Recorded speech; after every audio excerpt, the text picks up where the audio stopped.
आगे भस्म का निरूपण किया गया है। भस्म नाना प्रकार नाना विधम परम भस्म। भस्म तो कई प्रकार की होती है, लेकिन जब आप भस्म लगाएं, बोलना सुनो जरा, स्त्री पुरुष सब लगा सकते हैं, तो मंत्रों को बोल करके भस्म लगाना चाहिए। भस्म के कई मंत्र हैं वेद में, तो अगर आपको मंत्र नहीं आता है तो आप शिव शिव नाम बोल करके आप भस्म लगा सकते हैं। पर ब्राह्मणों को और मुनियों को चाहिए कि वो मंत्र बोल करके भस्म लगाएं। धारणम मंत्रता प्रोक्तम द्विजानां मुनि पुंगवे केवलम धारणम ज्ञेयम मन्नीषां मंत्र वर्जिता। अगर कोई जिसको मंत्र नहीं आते हैं वो तो शिव शिव मां नाम बोल करके भस्म लगा सकता है, बाद बाकी सबको मंत्रों द्वारा ही भस्म लगानी चाहिए। बोलो शंकर भगवान की जय। अच्छा, सबसे उत्तम भस्म कौन सी होती है? देखो मेरी मां, 5 प्रकार की अग्नि होती है, पहले अग्नि समझिए कौन कौन सी। जिस अग्नि में आप भोजन बनाते हैं उस अग्नि का नाम है पावक अग्नि। कौन सी अग्नि? जिस अग्नि में ऊपर हवन हो रहा है इस अग्नि का नाम है शोभन अग्नि। जिस अग्नि में मुर्दे जलाए जाते हैं उसका नाम है दक्षिण अग्नि। तुम्हारे भीतर भी एक अग्नि है, उसका नाम क्या है? जठर अग्नि, तुम्हारे भोजन को पाचन करती है। एक और होती है योग अग्नि। इन अग्नियों की भी अलग अलग भेद हैं। तो सबसे पहले कहा गया कि अग्नि कुंड से, मतलब हवन कुंड से जो भस्म निकल रही है वो भस्म बल अत्यंत उत्तम है। अग्निहोत्रोत्थितं भस्म संग्राह्यं वा मनीषिभिः अन्ययोतितं वापि त्रिपुंडस्य च धारणे।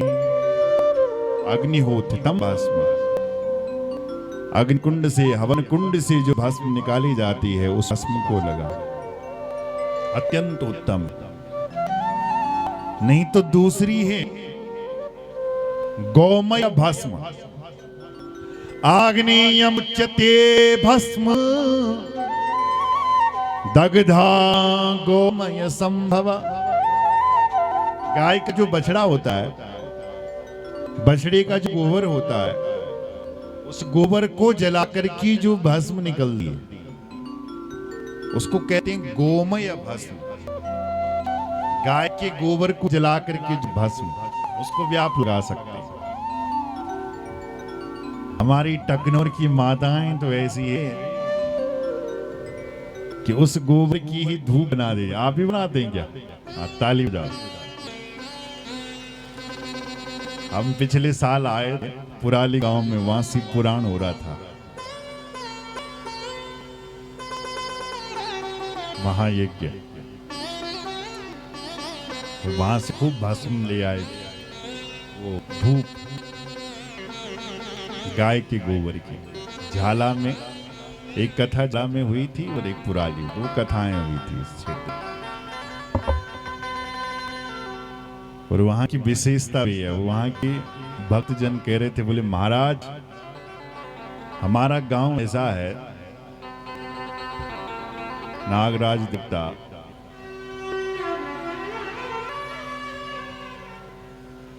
कि यदि कोई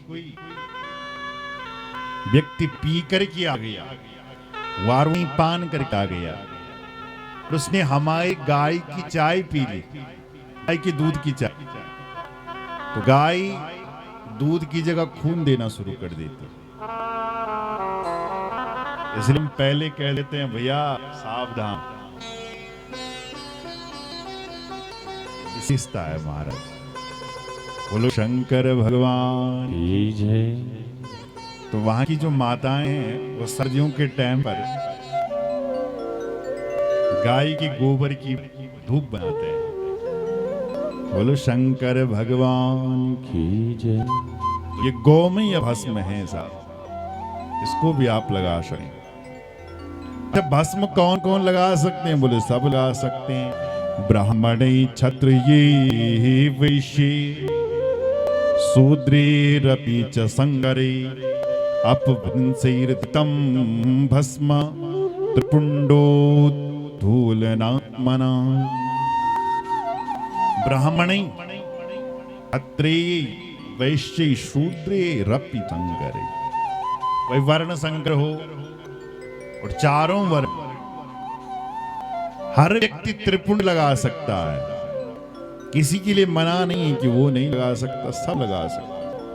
त्रिपुंड, त्रि मतलब तीन, और पुंड रहते हैं उंगलियों को, इन तीन उंगलियों से त्रिपुंड लगाना चाहिए। और जो व्यक्ति शिवजी के त्रिपुंड की निंदा करते हैं वो सीधे नरक में जाते हैं, तांगते हैं श्री नरक।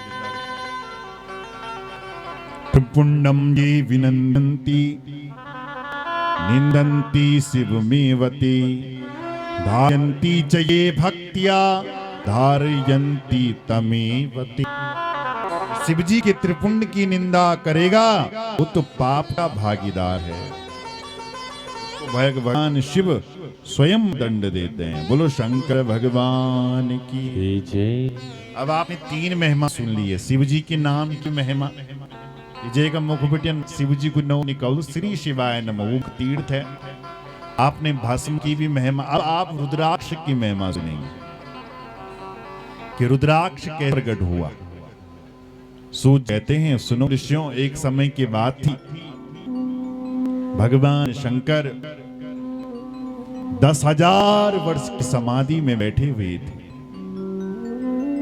और भगवान शिव जी की जब 10,000 वर्षों के बाद जब समाधि खुली, भगवान शिव जी के आंखों से आंसू निकले। दिव्य वर्ष सहस्राणि महेशानि पुनः पुरा तपः प्रकर्वतस्त्रस्तं मनः संययवे मम। दिव्य वर्ष सहस्राणि, दिव्य वर्ष कहते हैं 1000 वर्षों के, तो हजारों वर्षों की समाधि लगी बल्कि की भगवान शंकर की। और जब हजारों वर्षों के बाद जब शिव जी का आंख खुले, शिव जी की समाधि ली, तो शिव जी के आंखों से जल निकला, यानी आंसू निकले।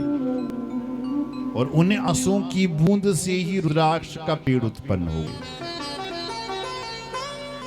रुद्राक्ष मतलब रुद्र मतलब शिव, और अक्ष मतलब आंख। रुद्राक्ष ना, तो शिव जी के आंखों से, अक्ष मतलब आंख, आंखों से जो जल धरती पर गिरा था उसी से रुद्राक्ष का पेड़ उत्पन्न हो गया।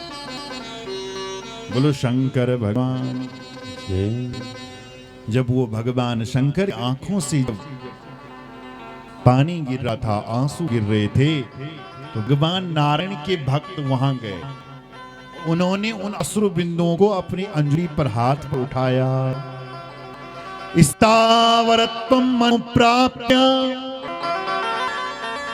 भक्तानुग्रह कारणं ये दत्ता विष्णु भक्तश्च चतुर्वर्णीभ्य एव च। स्थावरत्वं अनुप्राप्य, कुछ स्थानों पर भगवान विष्णु के भक्तों ने वो शिव जी के आंखों का जल डाल दिया। इसलिए मेरी मां उन स्थानों पर आज भस्म होता है। कहा भूमो गौड़ोद्भवंश्चके रुद्राक्षान् वल्लभान् मथुरायाम् अयोध्यायाम् लंकायाम् मलयी तथा। भूमो गौड़ देश, गौड़ देश यानी बंगाल में सबसे ज्यादा रुद्राक्ष बंगाल की तरफ होते हैं। मथुरा, अयोध्यायाम, लंकायाम, मलयाचल प्रदेश, मलयाचल पर्वत और मायापुरी हरिद्वार में यहां भी होते हैं क्या रुद्राक्ष? इधर नहीं होते, नीलकंठ की तरफ होते। एक बार हम कोटद्वार में गए थे, वहां एक बाबा जी मिले, तो बाबा जी ने अपने आश्रम में पेड़ लगा रखे हैं अलग अलग। कहा महाराज ये रुद्राक्ष का पेड़ है, हर साल इसमें रुद्राक्ष आते हैं। ये वैजयंती का पेड़ है, वैजयंती माला, माला भगवान कृष्ण पहनते हैं। वैजयंती च माला वीणाधारी, वैजयंती का पेड़, अर्जुन के पेड़, अलग अलग बहुत सारे पेड़ थे उनके पास। बोलो शंकर भगवान की जय। तो यहाँ रुद्राक्ष होते हैं महाराज। ब्राह्मणा क्षत्रिया वैश्या शूद्रा जाता ममाज्ञा। चार जाति के रुद्राक्ष के, ब्राह्मण, क्षत्रिय, वैश्य और शूद्र, ऐसा समझना चाहिए। श्वेत रुद्राक्ष हैं वो ब्राह्मण हैं, जो रक्त हैं वो क्षत्रिय हैं, जो पीत हैं वो वैश्य, और जो बिल्कुल काला है वो कनिष्ठ वर्ण का, उसको समझना चाहिए। सर्वश्रेष्ठ रुद्राक्ष कौन है? तो कहा कि सर्वश्रेष्ठ रुद्राक्ष है जो धात्री फल के समान है।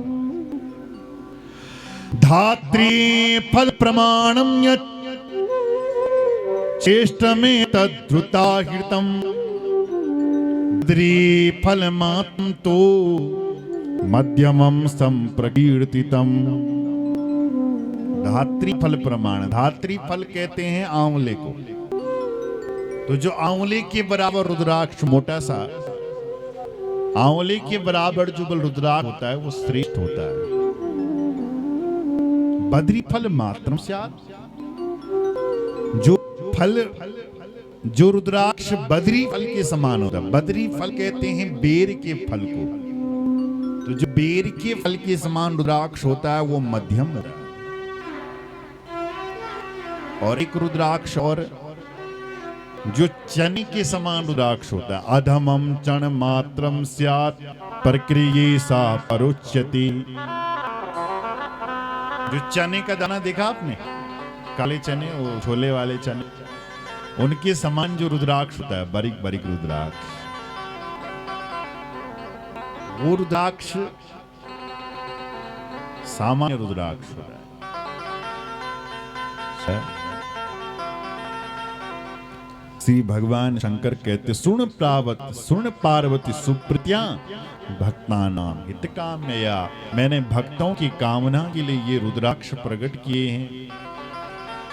जो बेर के समान रुद्राक्ष को धारण करता है वो सुख सौभाग्य को प्राप्त करता है। जो धात्री फल के समान रुद्राक्ष को धारण करता है, सर्वारिष्ट नाशनम धात्री फल समम यत्स्या, उसके सारे अरिष्ट दूर हो जाते हैं। बोलो शंकर भगवान की जय। हर हर महादेव। ये महाराज कितनी मुखी रुद्राक्ष होते हैं? बोले 14 मुखी रुद्राक्ष हो। रुद्राक्ष धारण करने वाले को कुछ चीजें नहीं खानी चाहिए। मध्यम मांसम तुलनम प्लांडुम शुक्रमेव च अश्लीमांतकम विटवराम भक्षणे वर्जयि ततः। रुद्राक्ष धारण करने वाले को मांस नहीं खाना चाहिए, मजा नहीं पीनी चाहिए। अगर हो सकता है तो लहसुन प्लांडुम सुक्त में वचा, लहसुन प्याज हिंग इनका भी त्याग करना चाहिए। बढ़ जाइए मादक, बीड़ी, सिगरेट, गुटखा, व्यसन, दुर्व्यसन भी त्याग कर देना चाहिए। आप जितनी चीजें छोड़ सकते हैं अच्छी बात है। रुद्राक्ष सबको पहनना चाहिए महाराज। बोलो शंकर भगवान की जय। हर हर महादेव।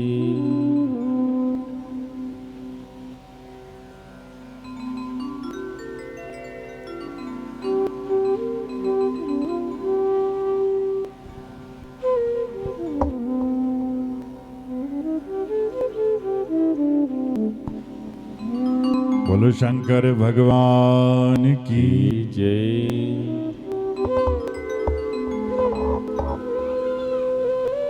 बोलो नारायण भगवान।